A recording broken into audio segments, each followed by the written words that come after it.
You've probably seen or heard news that Colorado will be getting the gray wolf back. It's a really hot topic in Colorado and around the nation with a lot of different opinions. Depending on your background, where you live, and how you will be affected, definitely affects how you view the situation. So I'm going to go over all the evidence, all the good, all the bad, and maybe we'll all come out with a different opinion, same opinion, or we'll learn something. Let's get into it. So I can't go over this subject unless I go over what's going on right now. And what's going over right now is that Colorado has passed Proposal 114. And that means that they're going to work with the state of Oregon to obtain 10 wolves. Those 10 wolves will be transferred somewhere on the western slope, and they'll be free roaming wild gray wolves. The reason that stated in Proposal 114 for bringing wolves back to bring balance to ecosystems in the mountain and forested regions of Colorado. And what they're really getting at is that there is a huge elk population that's a little bit out of control. Not a little bit, a lot of it. And the reason why we know that elk populations are way too high is because we could see evidence of plant life being dramatically affected by too many elk eating too many plants.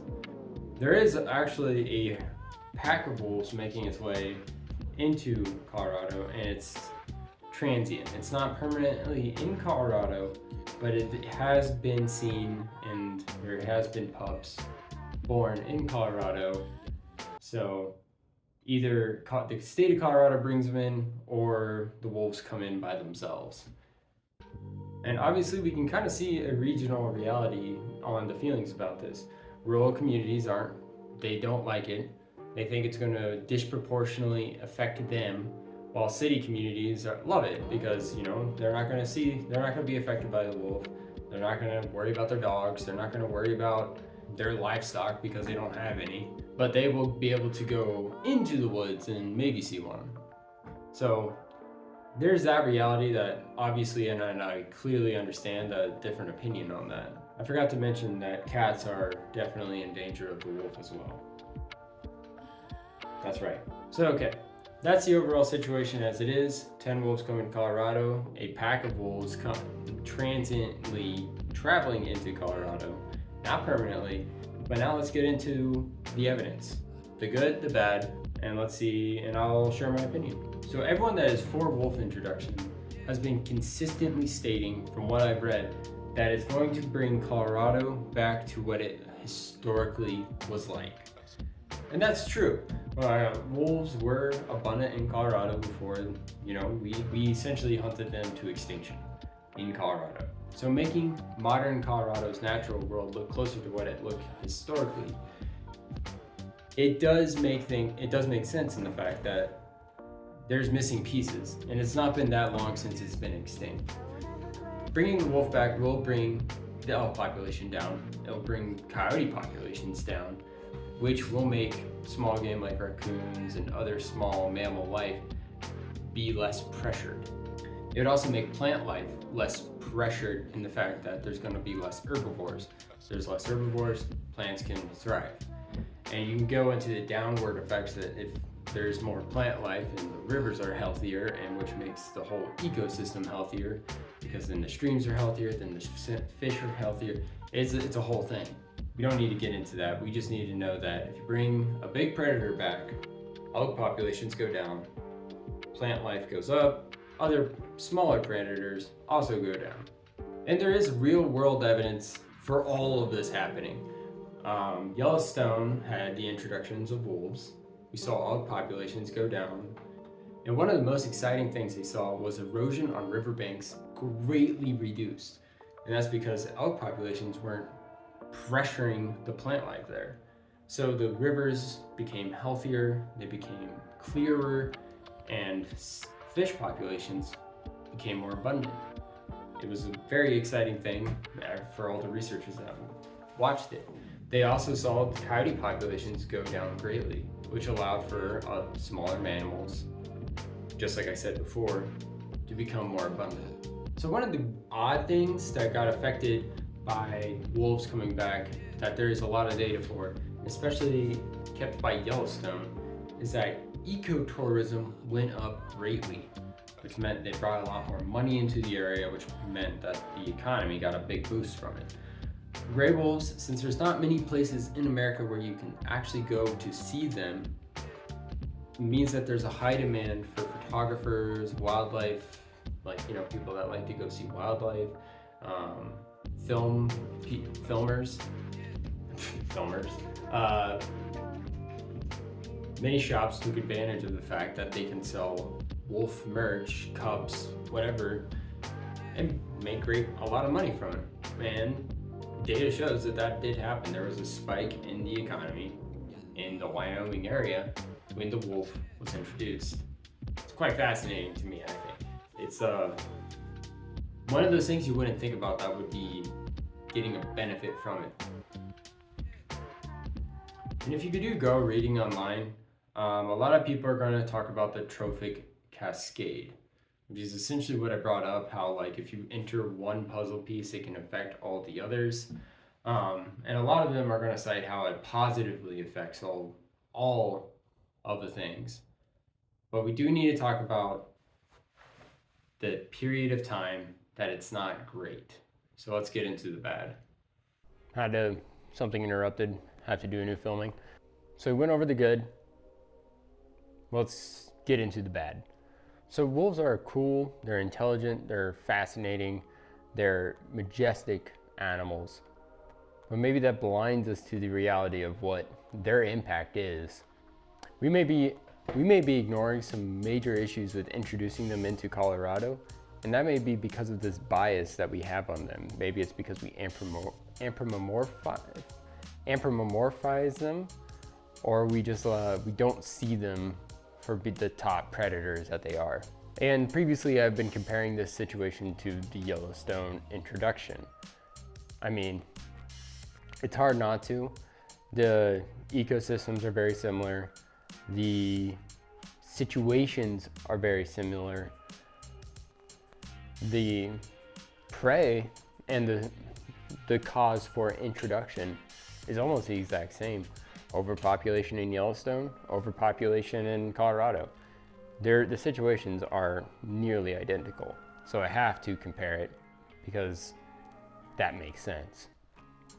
So in comparing that, I'm going to compare one of the big issues that hunters have with the introduction, which is that elk populations will be slaughtered.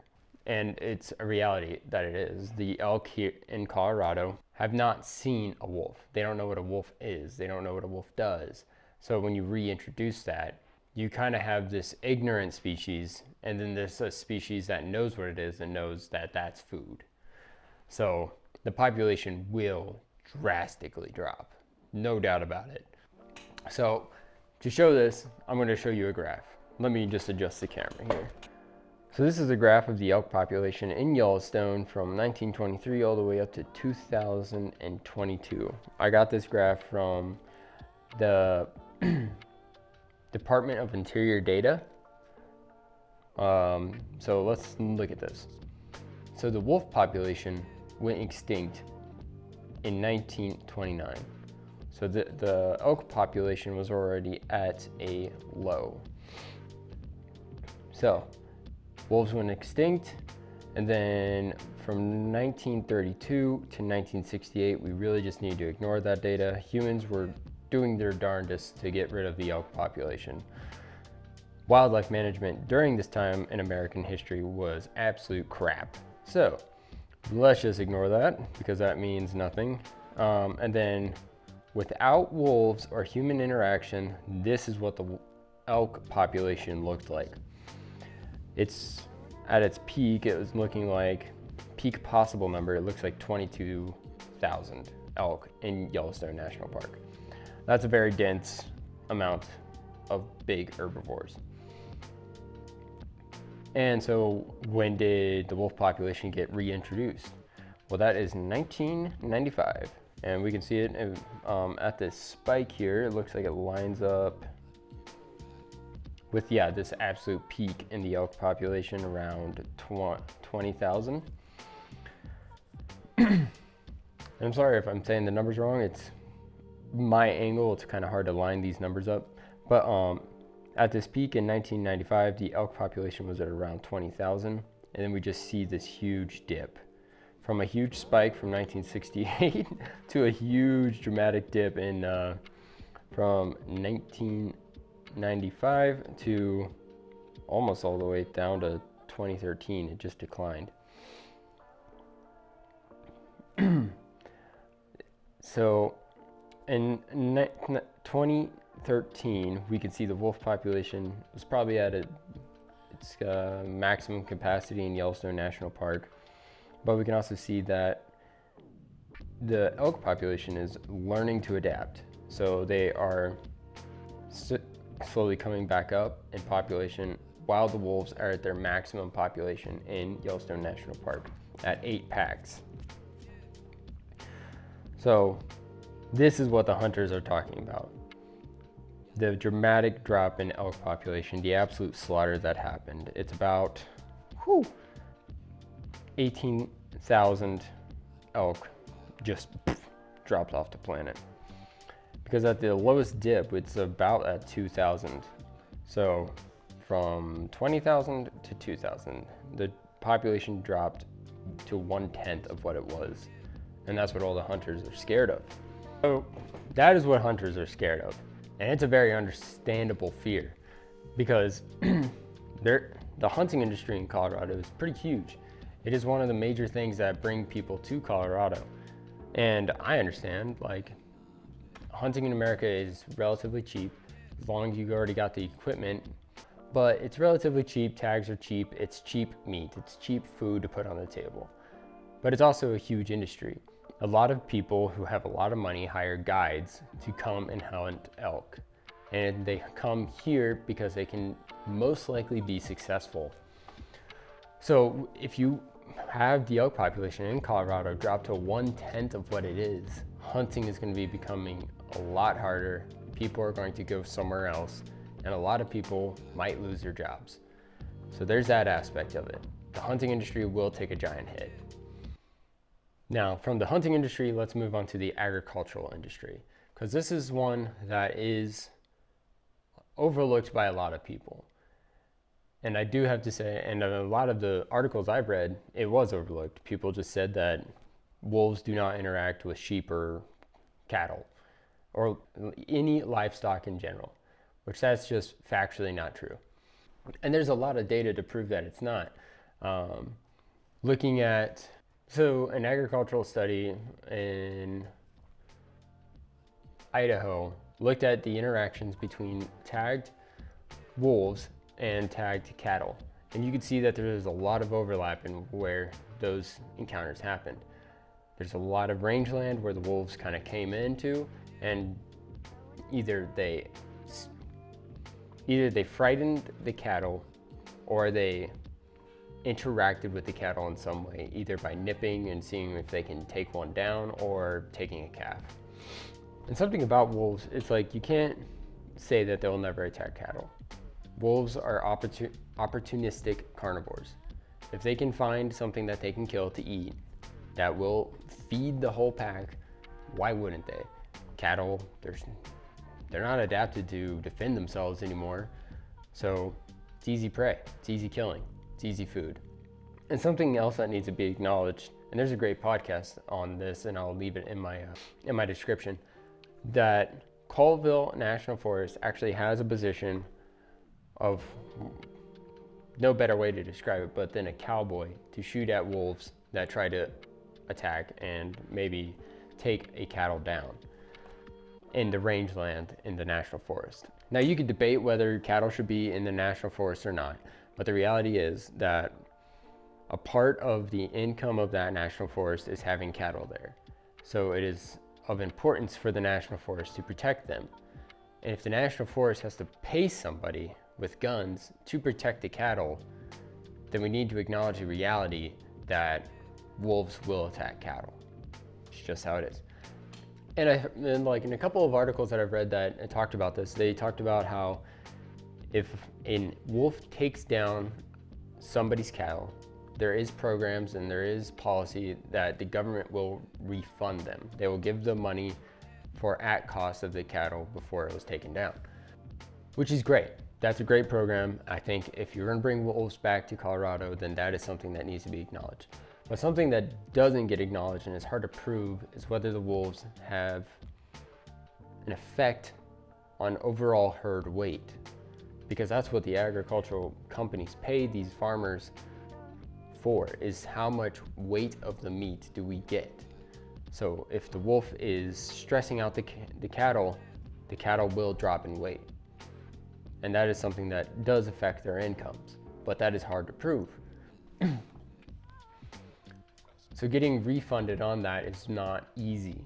And that's what a lot of farmers bring up, is that yes, we may be able to protect the cattle, we may be able to stop wolves from hunting them, but that doesn't help when they can't gain weight. So overall, ranchers are going to get affected because wolves will interact with their livestock. No doubt about it. Hunting is going to take a hit because prey animals that people pay for to go hunt are going to be in lower numbers. This also may affect tags, because if the populations are much lower, getting a tag is going to be much harder. And then also the fact that the National Forest may have to pay somebody following the herds on horseback to protect them from wolves. So this is the reality might come to be if wolves get introduced into Colorado. So moving on to my opinion. Let me preface by saying I am not an expert at all.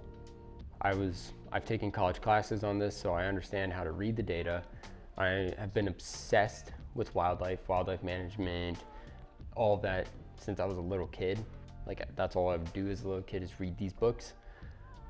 But I am by no means someone will pay to give their opinion. So I just read the articles and I'm just giving you my thoughts. So with that being said, I think overall, weighing the good and the bad, it is an overall good they're coming back. And this is due to ecological health. I know a lot of hunters have said that if you just gave out more tags, allowed hunting to be more prevalent, that they could handle the population without wolves coming back. But the reality is wolves are going to come back whether the state of Colorado brought them in or not. Wyoming had plenty of packs that were transient coming over. And like I said earlier in the video, a litter of pups was born in Colorado. And this is just a reality of the situation. Yellowstone can't hold any more packs. Their maximum population has been hit. 8 packs in Yellowstone, so now they're just spreading out. Any wolves those packs produce in Yellowstone are just going to be pushed out. And I think that it would have been better for them to naturally come over here, because it could have been much more controlled. We could have known, like, okay, they're up in the top left corner of Colorado. The farmers there could have, had practices of defending their herds, keeping their herds stress lower, and the packs would have learned, hey, these are not food.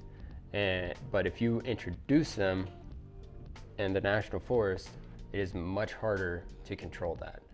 So I think that is why it would have been better to naturally let them come in, but I'm not on the board. But the reality is Colorado was kind of in this very bad point with like the amount of prey species that had no predator. And I know I've heard the argument that mountain lions are here, but mountain lions aren't feeding a pack, they're feeding a single animal. So while they will, and they do kill elk, they're not going to kill them like wolves do, where they have to feed 10 to 12, up to 20, even more individuals with one killed. So they're going to be killing at a much higher rate than a mountain lion would. And something that I don't think hunters look at is that the state of Colorado has stated that they're not going to protect them after 150. After 150, mitigations do have to happen. So when wolves hit the number of 150 in the state, they're going to allow tags. And that's going to be a whole new industry of people wanting to hunt wolves. And I understand like that's a hard thing to hear. A lot of people don't want to shoot one, but there's people out there that will pay good money and a lot of money to shoot and have a stuffed wolf in in some room of their house. And I think if you're going to take away all the amount of elk that are in Colorado, you got to allow this. And the reality is wolves population do need to be managed as well.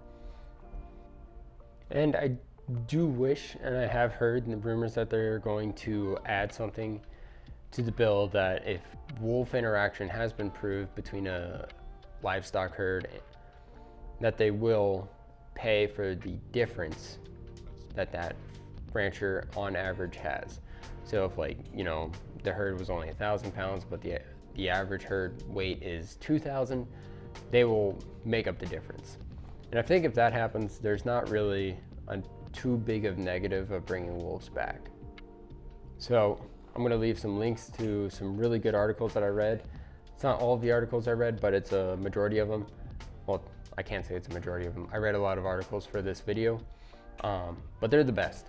And then please like and subscribe. See you in the next one.